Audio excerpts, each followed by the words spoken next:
Up on Facebook. That's a good, very valid question. It says it's recording now, so it probably is. There you are. We are live now. Okay, let's do it. Okay. All right, Aaron, welcome. We are Welcome. at In3Talks. I Okay. believe In3Talks 22, right? Yes, this is In3Talks 22. Yeah, so lots of changes, but great changes, you know, as they say, with change come greater things. So talk to us. You sent out the press release about In3, so give us a little bit of details about what happened or what is going on with In3.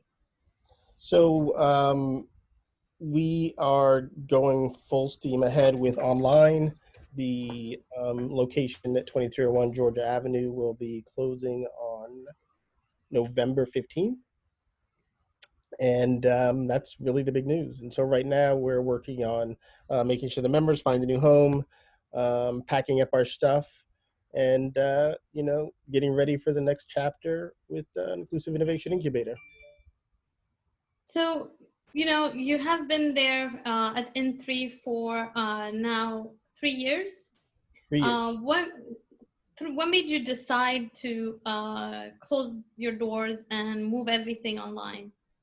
Well, one thing I don't see, this is a side note, I don't see the event. Do you actually see the event up on the Facebook page? I just want to make sure that it's there. Yeah, I'm actually trying to check it out on my phone as well. Let me just... I don't want to go all in and find that it's not there. I just went to our home page and I don't see anything, so that's why I was kind of thrown off. Here, we're talking here. It shows that we're talking here. Live post, and we see you. So I don't know why. Oh yeah, here you are. Yeah, I see you on Facebook. Go live. There you go. Oh, at title. Okay, wait. Oh, so we're not all the way live yet. Okay. Oh no, we are live. We are. No, I'm on the home page and I don't see anything.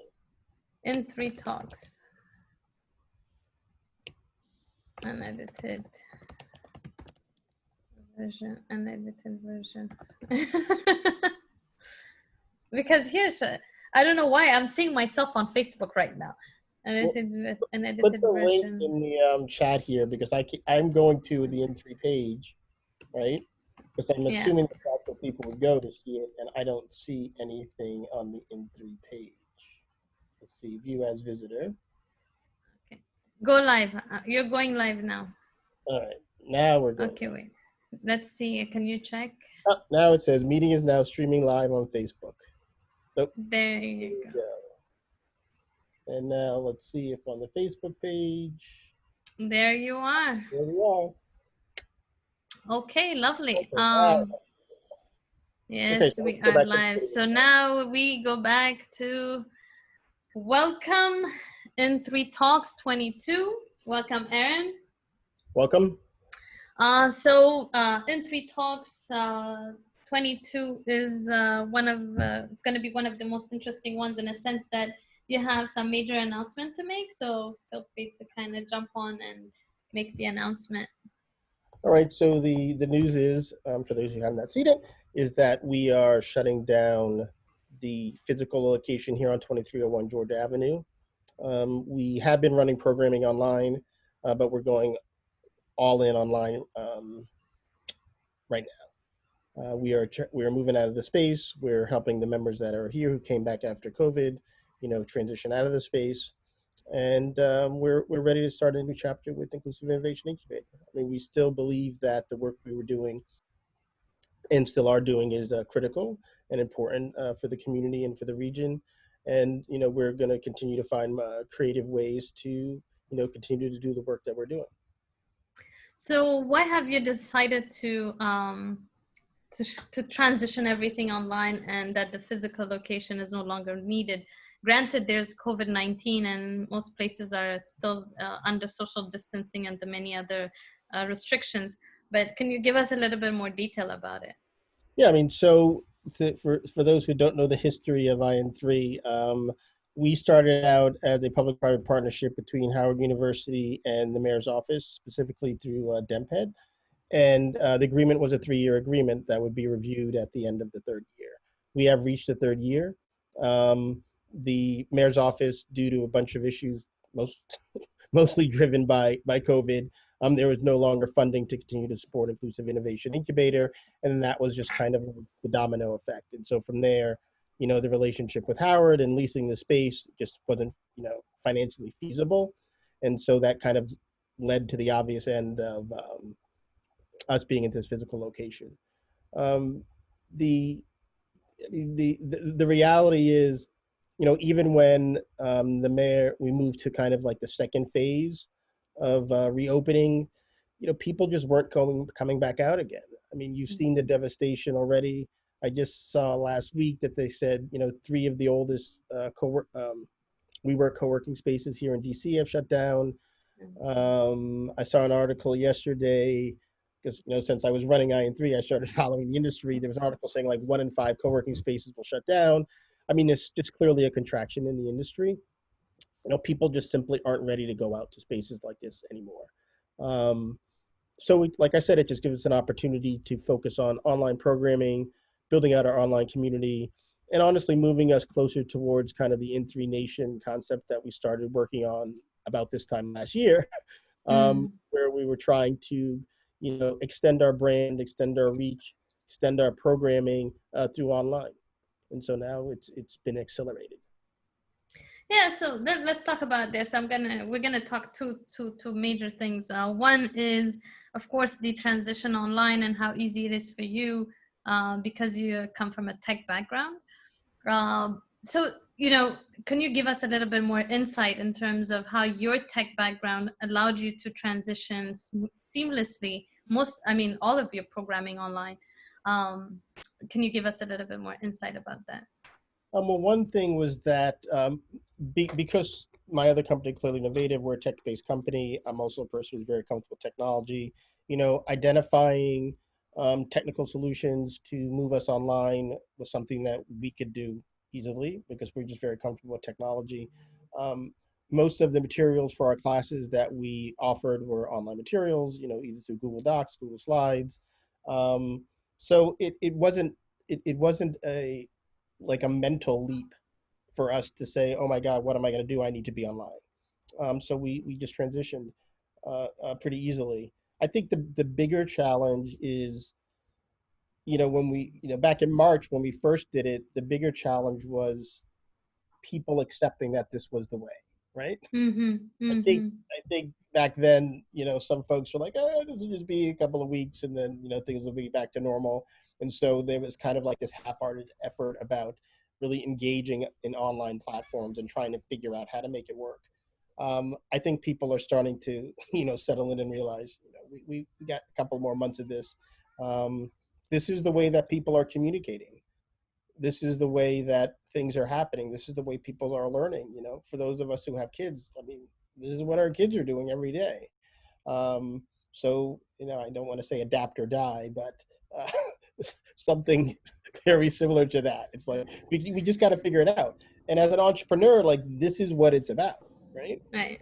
You make your plan, you try your best, and then you iterate. And then you figure out what to do to get to the next level. And, that's kind of what we're doing. But like I said, we had already had the discussion about going online. We knew it was a strategy for growing our membership. So we've just had to accelerate our schedule.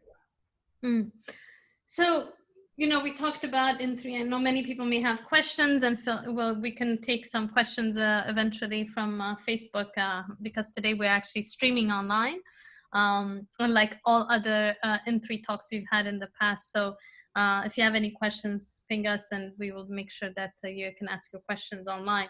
Now, in terms of you as an entrepreneur, and I'm happy that you talked about adapt or die type of thing, right? Because it's about entrepreneurship. It's the journey. How do you feel as an entrepreneur, a Black man, honestly, minority owned? There's a combination of kind of the, as we were talking about offline, kind of the emotional, I wouldn't call it stress. I would say exhaustion. of we myself, people who rode all the way through with me, and even people who are here in the beginning who left. Like, I've been at this for 4 years. Mm-hmm. You put a lot into something like this. I mean, anyone who does this type of work realizes I don't want to say it's thankless work, but it's pretty close to thankless work, right? But I'm not all in on thankless. It's close to, Right. but not 100% thankless. And Right. so, you pick your wins and you pick your battles, and you have to remember your why. Like, why did you get into this, and why are you doing what you're doing? But it doesn't mean that it doesn't hurt sometimes. It Mm-hmm. doesn't mean that you don't get tired of the bullshit sometimes, right? It Mm-hmm. doesn't mean you don't get frustrated. And that takes an emotional, it wears on you. And when you combine it with the global pandemic we're in the middle of, I have, two kids at home that, now that we're in school, I got to figure out, how do I do my job, keep my other business clearly innovative going, keep this business going, be a good father, be a good husband, make sure my kid, basically help homeschool my kids, right? Mm-hmm. It's very tiring. It's yeah, so it's hard for entrepreneurs, especially this new normal, with this new normal in terms of what you just said. And I think as parents, the teachers are teaching, but you're kind of supervising. Now you have taken that Yes. role while you're working as well. So Yeah. and I remember, through a lot of our discussions in terms of how entrepreneurs, other entrepreneurs who are not tech savvy and who have to adapt. Mm. So which is why you have the Future Written in Code, the Inclusive Innovation Lab, the Grow and Glow, and all the programs that you have. So talk a little bit more about how some of your programs will be a little bit more catered towards this new normal, especially the Future Written in Code, and the Inclusive Innovation Lab. So for the In3 labs, right? So like right now we're working with two partners, um, for two specific In3 labs that we'll be running. We've run an In3 labs that we finished up in the months of rolling in May. Yeah, May. Right. So we've run a full blown In3 labs online already. We've run a smaller version of it through our Growing Glow Women's program. So we've done this before. We know how to do it.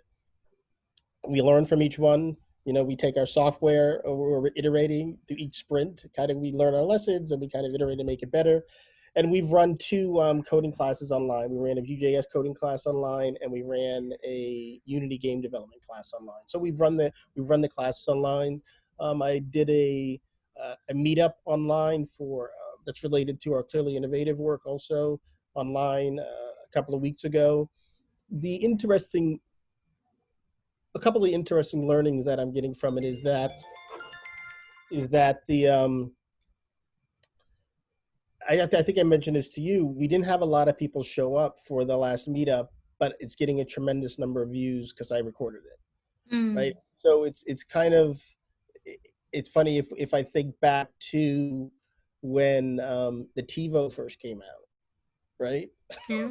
Mm, Right? I mean, I yeah. think that's kind of how people need to look at this. It's that, you know, time shifting, right? Yeah. Hey, I'm Yeah. interested in this Yeah. in3 labs, or I'm interested in this, Vue.js course or Ionic framework course, or this growing glow program that's being done by In3, but I can't get there at that specific time they're doing it because, as we know, everybody's lives are all shifted. But now I can Mm-hmm. time shift because the thing's been recorded and I can watch it later, right? And Mm. so, one of the things that we'll be starting to do more of is starting to record our content.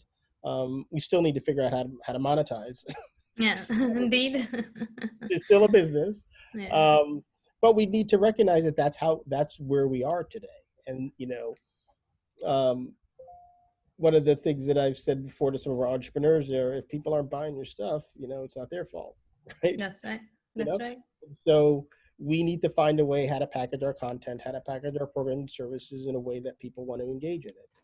Mm. And if that means we need to figure out how to have some, you know different tiers of our offering, where there's some free offering, there's some paid offering, there's some live offering, there's some pre-recorded offering, and then there's even some, like, I'm still trying to find time to take content from the View course I taught in March, right? I told you back in March, I like took all the content and like dropped it into an ebook. It's like 125 pages.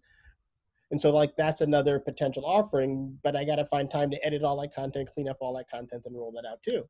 Because not everybody wants to stare at their screen all day. There's still people who like to just open up a book and read it, right? Right, Kind of absolutely.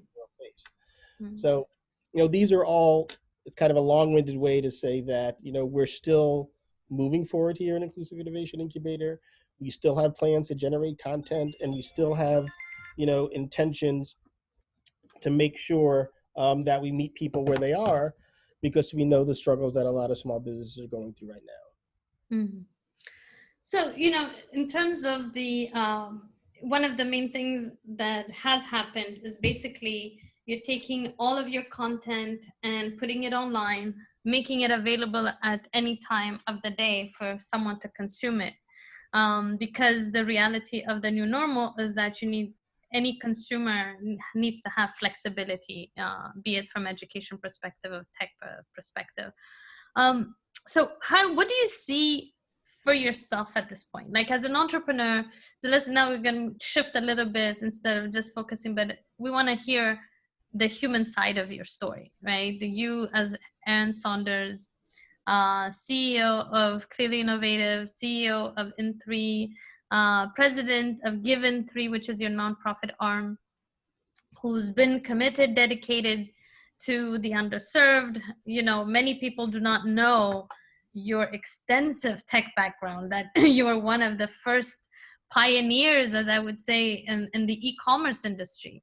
So talk a little bit about where you were when you were about, as soon as you finished your undergrad, to where you are now today. Give us a little bit of the journey. So the journey is, I started programming when I was in 6th grade. As an escape. I didn't go out during lunch.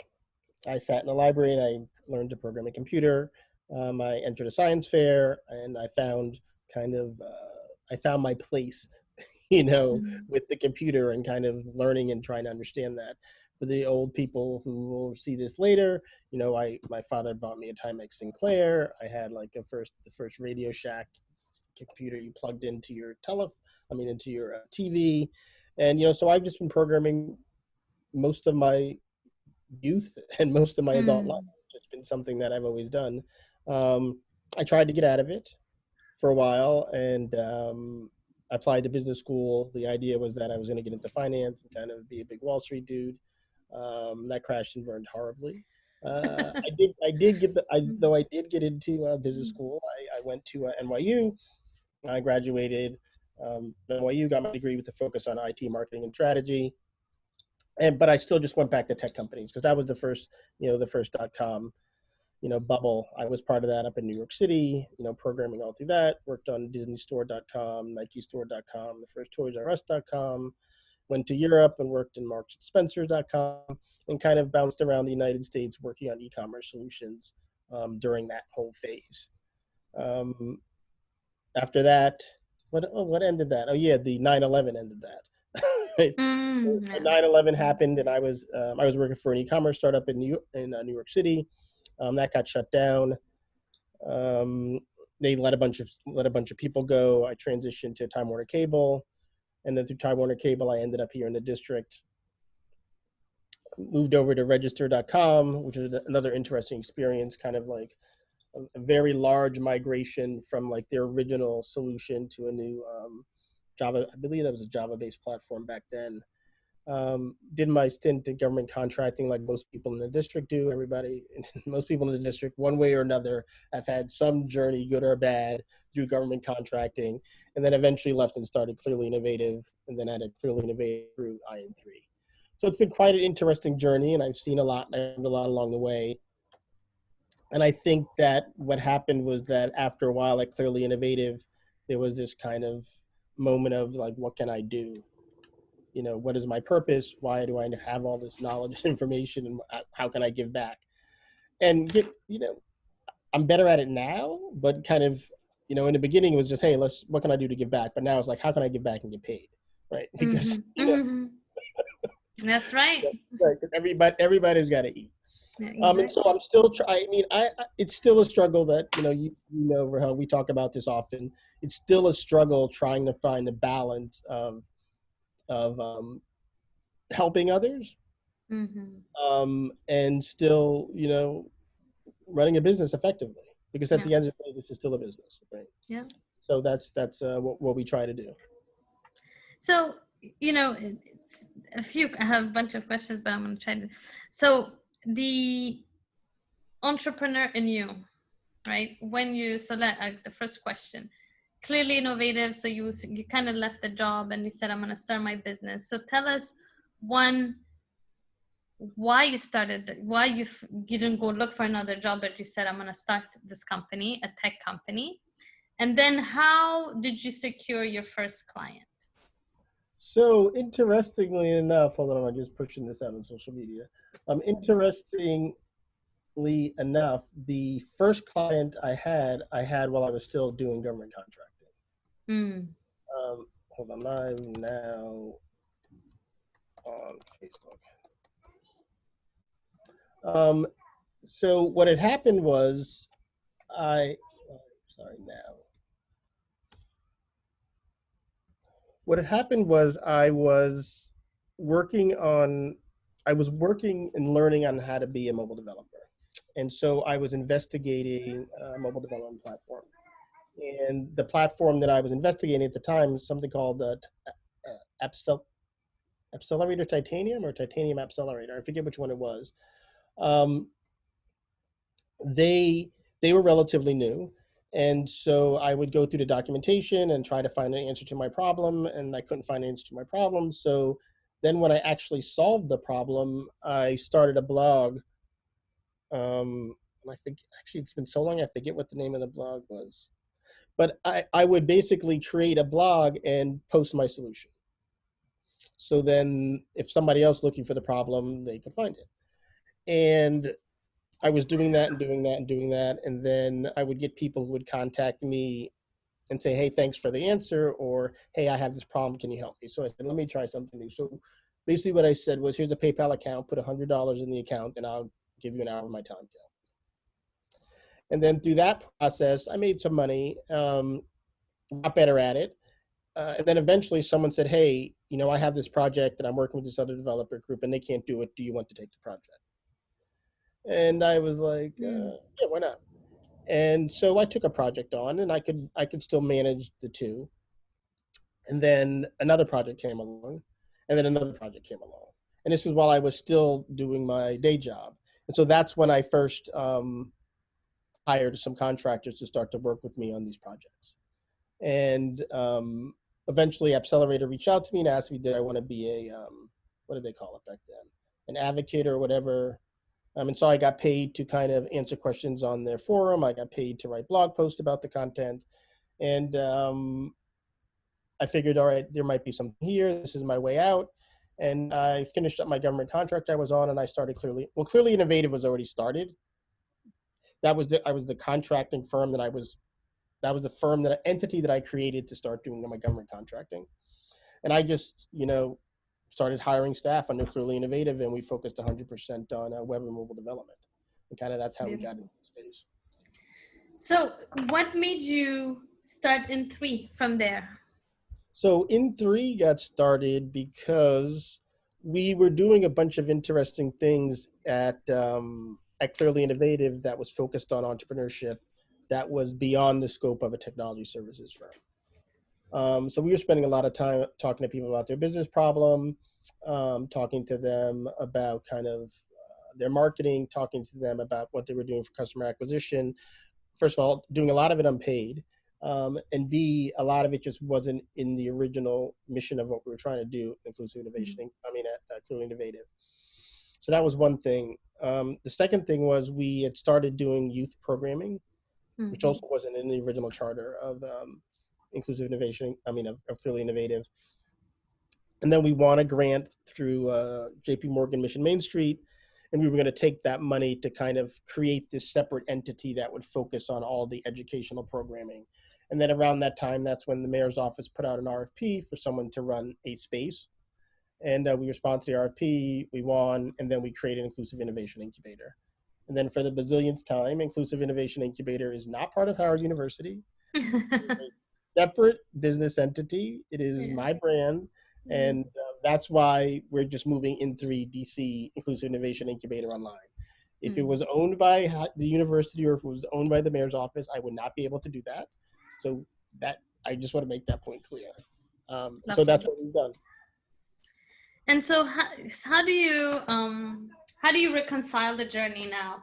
I know we talked about it offline, so I'm gonna still ask you that question in a sense that I know it's not it, but we just want to have that discussion, and you know what the question is, obviously, or somewhat, because we have talked about it, which is, so some people may say, hey, you know what, and within three, it failed. What do you say to that? I mean, I say my response to them is this was a journey, and it was definitely a learning opportunity. And there's a couple of thousand people that we've reached through the work that we've done here. There's a fair number of people who've gone through the events, through programs, who've listened to In3Talks, who've gone through, this whole experience over 3 years. That's not a failure. There's, as I've said to you before, there's a handful of people that have done what we've done in the United States, right? That's Absolutely. The reality. There are a small number of Black owned and operated spaces that are intentionally focused on supporting diverse technologists, entrepreneurs, and creatives. And so to be one in that small group, there's no way that it can be labeled as a failure. It was without a doubt an experiment, right? That, once again, to bring back the programming analogy, it was a sprint. It was an iteration, right? We made some assumptions. We built some things. We tried them out. We gathered some data. We modified, and we're just iterating. And, that's what the next version of IN3 will be. It's the next iteration that's hopefully a combination of best practices from what we've learned over the last 4 years, what we believe the market needs and wants at this time, which clearly is online programming. And we'll make a couple of more assumptions that we'll attempt to validate over the next year, and we'll just continue to move on. So, definitely, we both talked about it. So we've talked about it. So it's not, we know the answer to that, but, some people, as we like to call them, the haters, like to believe that there's something else. So it's good to make it clear, because especially since you'll be transitioning online all of your content, and all the services will continue. As you mentioned, there are 2 programs, the Inclusive Innovation Labs, that are going to be launched, one in mid December. Well, you have a Future Written in Code coming up in November. You have Inclusive Innovation Lab starting in December, and then another one in January. So it's already, the ramp up is there. So I know, I don't know if there are questions online. I think you're better than me since you have the screen open in front of you, but I can check on my phone if there's anybody that has asked any questions. I know, I don't know if there are questions. Oh, I just heard my voice. Better than me since you have the screen. Okay, so unless there's any additional information that you would like to give, I think we can wrap up. I think in terms of in3dc.com, I know you'll be redesigning your website. Do you want to provide a little bit more information about that? And so what we'll do is we'll transition the content on the website to most important thing is to allow people to sign up to our newsletter, because the newsletter will be the best way to get the information on what programs we have upcoming and how you can sign up for the programs.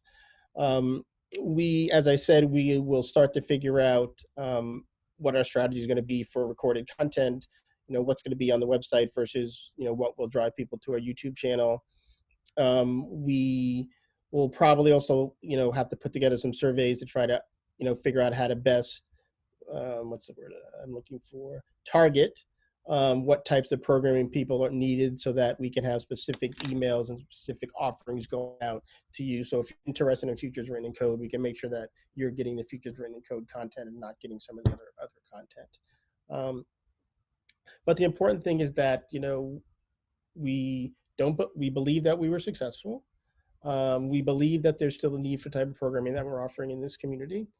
Um, and we're gonna keep going. For as long as it makes business sense for us to continue to keep going, we will keep going.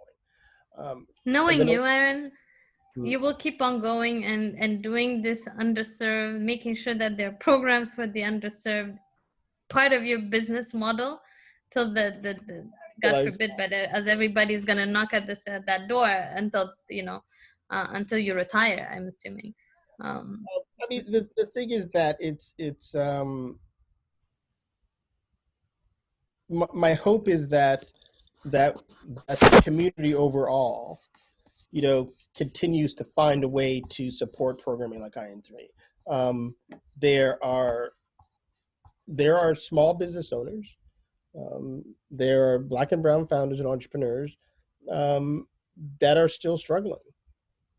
And I think that if you're looking at the data, it's gotten worse. And these are the times that you need programs, services, and support to kind of, help folks, right? I saw a statistic the other day saying that, small business creation is going up. Business creation is going up either because people need to, right? Because they've got fired from their other job or their other job just went away. And also sometimes because people just see there's opportunities at this point. So we need more programming like In3, not less. And it's unfortunate that when you kind of look across the country, what's happening, when you look at how state and local government budgets are getting slashed because, a lot of money is going to support the, issues around COVID and everything like that. And something that I said, all the way back in the beginning, it's like Black and brown folks are always at the end of the line, right? When checks start getting written, right? Yeah, They're at the end of the absolutely. line. When, people like it or not, when people start getting laid off, unfortunately, we're at the front of the line, right? And it's just not a sustainable model. Someone said the other day that um, entrepreneurship is economic development, right? So I think I saw someone said like the vaccine for urban areas recovery from COVID is small business and entrepreneurship, right? Mm. Uh, and you can't continue to cancel funding to programs and think that suddenly, mystically, magically, things are going to get better, right? Um, and this is a community issue, right? There's I don't want to kind of get into the hating, but people are making a lot of money still, right? Right. Indeed, they are. And so sometimes we need those people to kind of step up and recognize the needs of the community that they live in, that they're benefiting from, that some of their employees live in. And it's something that we struggled with before COVID, was identifying sponsors to support us, and I think it's something we'll continue to struggle with. So I guess So I can you're leave gonna it have to forgive my wonderful sound of kids and stuff for a second, but I'm gonna still ask I got one more question in terms of community. In3 is about community. You are about community, and how do you feel about the online community versus the real-time physical space community? I mean, I think that it's going to be a while before we get back to where we were pre-COVID, right? Winter's coming now. You're going to have people getting sick from the flu and whatever, and it'll just create more fear and anxiety around being in a space with other folks, right? And so online is where it is now. And I think that people need that connection that they can get online because they can't get that human connection, that human interaction any other way.